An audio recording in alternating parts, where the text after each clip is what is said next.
Howdy. Today I've got this HP Echo 3610 Alpha. I got this on eBay for, what was it? $78 with shipping all day. Untested parts of repair, no cord as is. So, I figure we'll plug it in. I've got it on my isolation transformer, dim bulb tester, limited, just to be safe. So let's give it a go. It's my first time ever turning it on.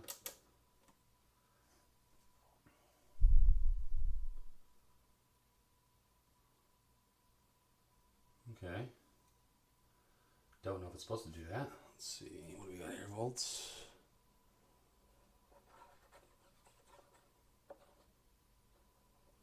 So we got constant current, constant voltage mode. 2 amp, 3 amp range. 3 amps. 2 amps. And I don't know. Honestly, I don't know how to use it. I mean, any more than just the knobs. But I do have the manual, and it's got a checkout procedure, and it requires an electronic load, which I acquired. Let's see if we can, actually, let's use, let's see if I have better leads here. I don't know that these are going to stay in. Let me zoom out here a little bit. Okay, well, there's that.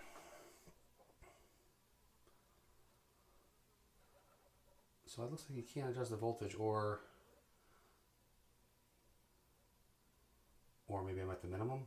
4 volts, 4 volts. So I got 4.07, 4.05. That's pretty close. Not that my meter's any better than this. So all the way to the left, counterclockwise,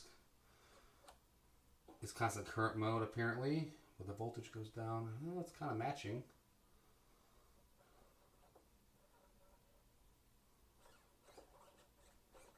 These knobs are really loose, spin-wise. There's not much feedback to them. I guess that's okay. Let's see. Yeah, it's not going to matter. Tell you what, I'm going to take a look at the manual. Maybe should have started there. And see what's what. Oh, something else I noticed. Let me turn this off real quick. You probably can't see this. Maybe.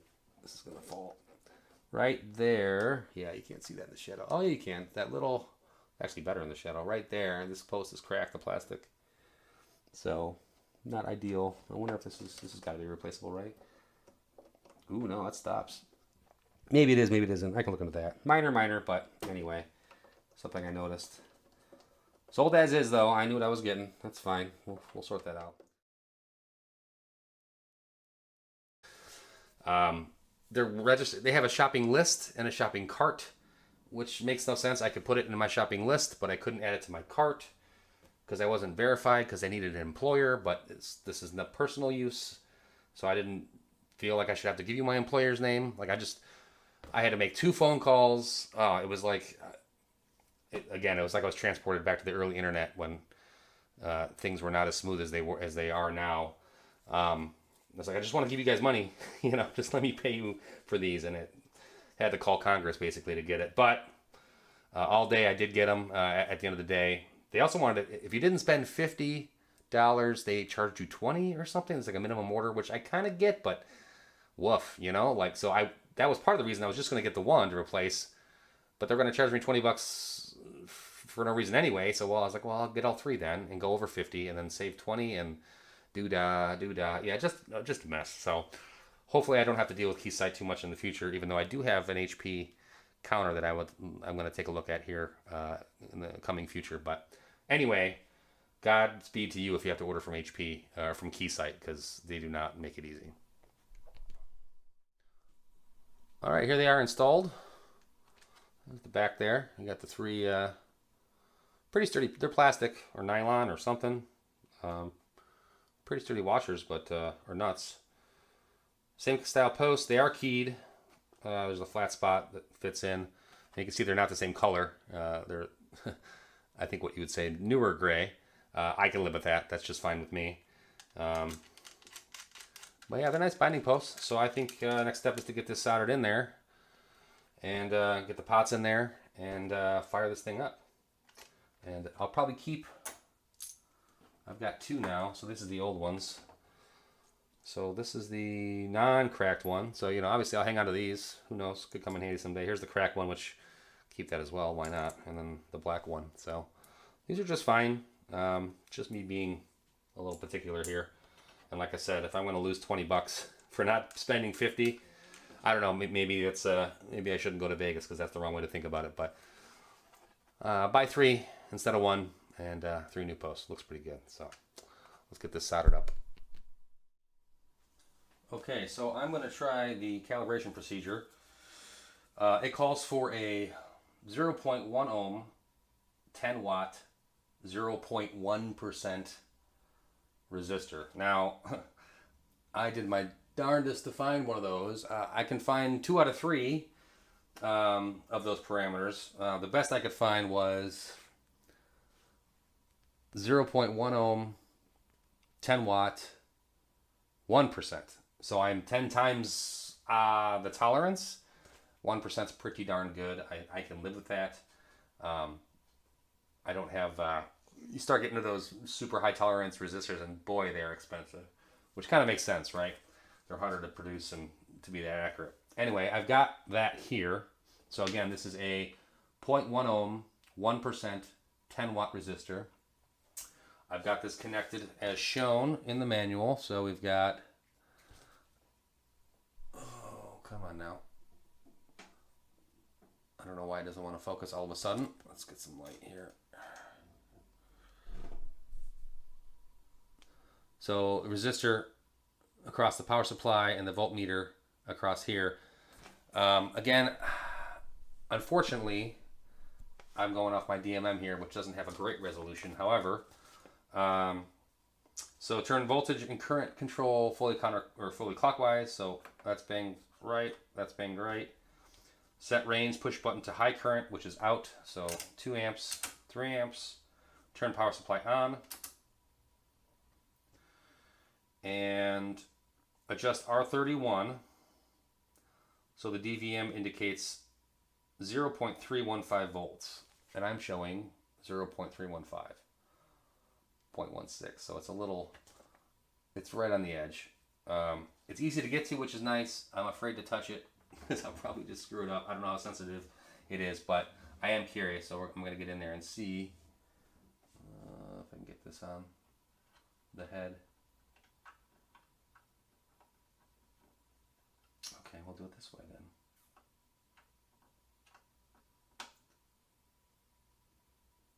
Okay, yeah, 3.14, 13. So it's a pretty solid pot. Not too loose. I'm going to bring it up to 1.6 just to see how it feels. And we'll go back down to 1.5. We'll let that sit for a minute.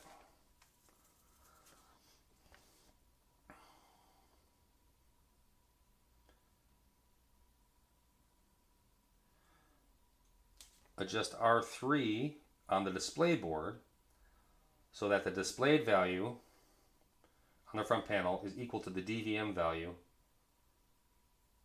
divided by RS. Oh, I see. So some math there.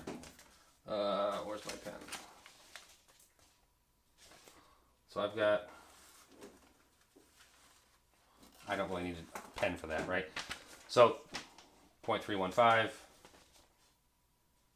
So the displayed value is equal to the DVM divided by RS. So divided by 0.1. There you go. Move the decimal place. We're good there. I'm going to leave that. While depressing CC set button, adjust R20 so the displayed value is equal to DVM divided by RS. Okay.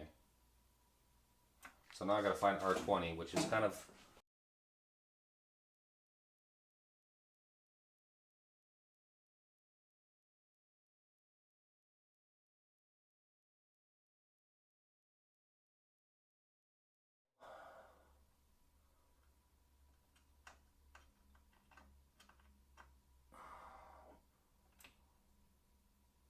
So this should be the same.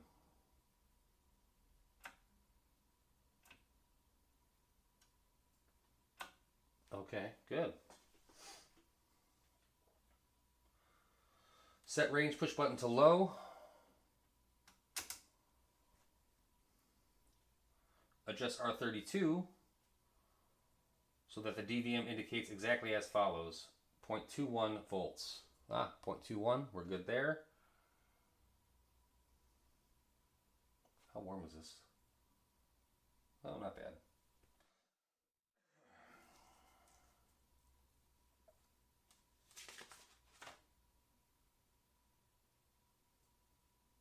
Am I supposed to adjust something here though? Because that's it's close, but it's not the same.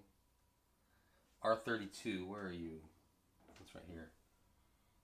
Let's see what that changes.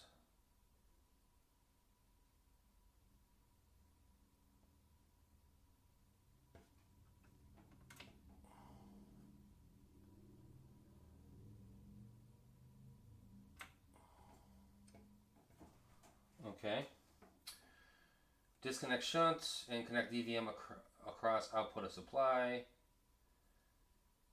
Okay, so let's power this down. Let's disconnect this shunt. Yeah, it's a little warm. I don't think we're going to cook with it, but...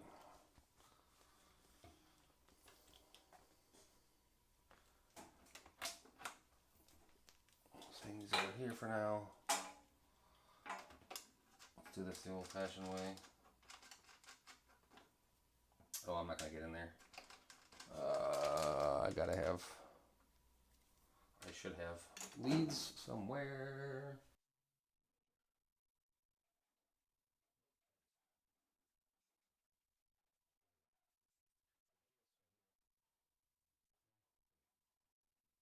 Okay.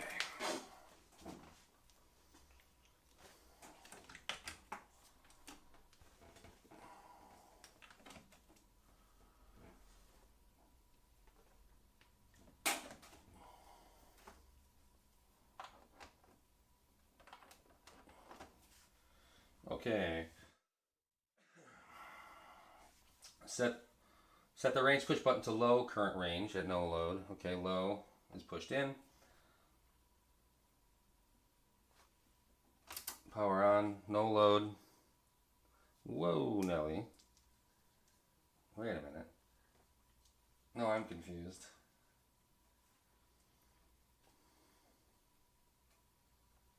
Oh, so that's banged. I see. So the high end's 15 volts, but this goes above that. But it basically says adjust R10 on the display board so the value of the front panel is the same as the value of the DVM. Okay.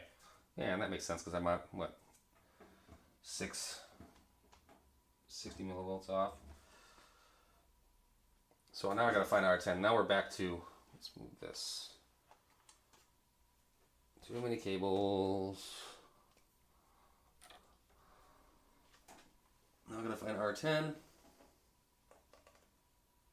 Where's my mirror? I had a mirror. It would be a good time for it, and now it's gone, of course. Alright, I'm gonna have to pick this up to get in there. R10. It's one of two R10 issues. Okay.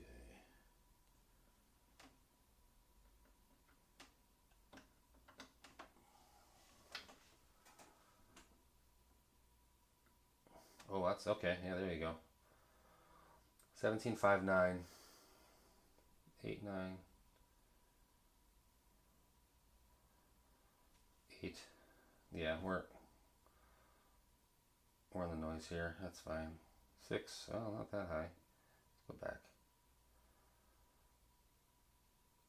I'm gonna get closer to 8. That's good.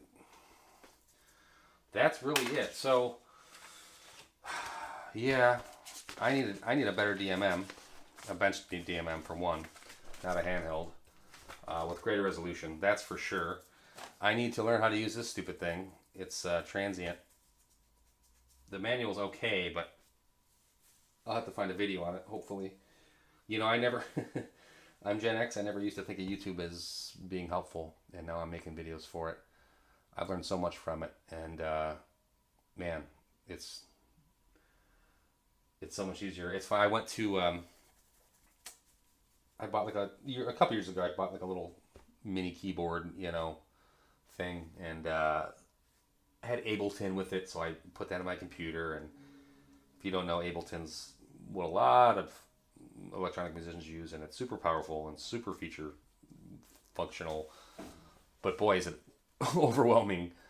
So I went to one of the synth shops around here in the city, and I asked the guy, "You have a manual for Ableton?" And he replied, "Just go to YouTube." And he said it like dummy. And at the time, I was kind of like, "Excuse me," but thinking about it, I was like, "Yeah, what am I doing? Why am I want to read a book on this? Like, just go to YouTube." So yeah, I'm late to the YouTube game. But yeah, I've learned so much from it. From, again, NFM and EEV blog and W2AEW, I forget his call sign. 12 volt vids, Big Clive. I mean, these guys are just so smart. A lot of experience, really. They've seen it. They've done it. You can't help it when you're in the business for that long, to learn quite a bit and to absorb it. And you see things that others maybe haven't, and little tricks. Hey, watch out for this, and hey, make sure you don't do this. And man, it's just super easy and super conducive to learning. So I've learned a lot. Anyway, I'm going to put the cover on this. It's just going to be for my bench. I'll probably put it up here. Really low stakes stuff here. I'm not building a space shuttle. So if I'm off a tenth of a volt, it's probably okay. It's a nice unit. Like I said, I got it for $50. Though I did spend about the same for these new terminals. Thank you, Keysight, for that nightmare of a purchase. But I'll clean it up with the rest of it. Put the cover on, and when I do get a nice DMM, which I'm itching to now because I could use one. But when I do, maybe I'll give this another go and get into the noise a little bit more, down to the digits, and see. Run through this again, but I'm satisfied with it. For $50, HP makes really, really nice stuff. And as I mentioned, if you look over here, I've got this HP counter 5334A, which works pretty well. There's like two minor issues. One's not really an issue. So I might take a look at that, crack it open. But anyway, thank you guys for watching. If you wanted to like it, that would be cool, or subscribe. I do have a full-time job. It's not being a YouTuber, but I will upload videos occasionally. Tinkering with stuff, troubleshooting stuff, trying to learn, fixing things. Maybe you can learn from me. Maybe I can learn from you. I think that'd be cool. Anyway, thanks for watching, and I'll see you soon.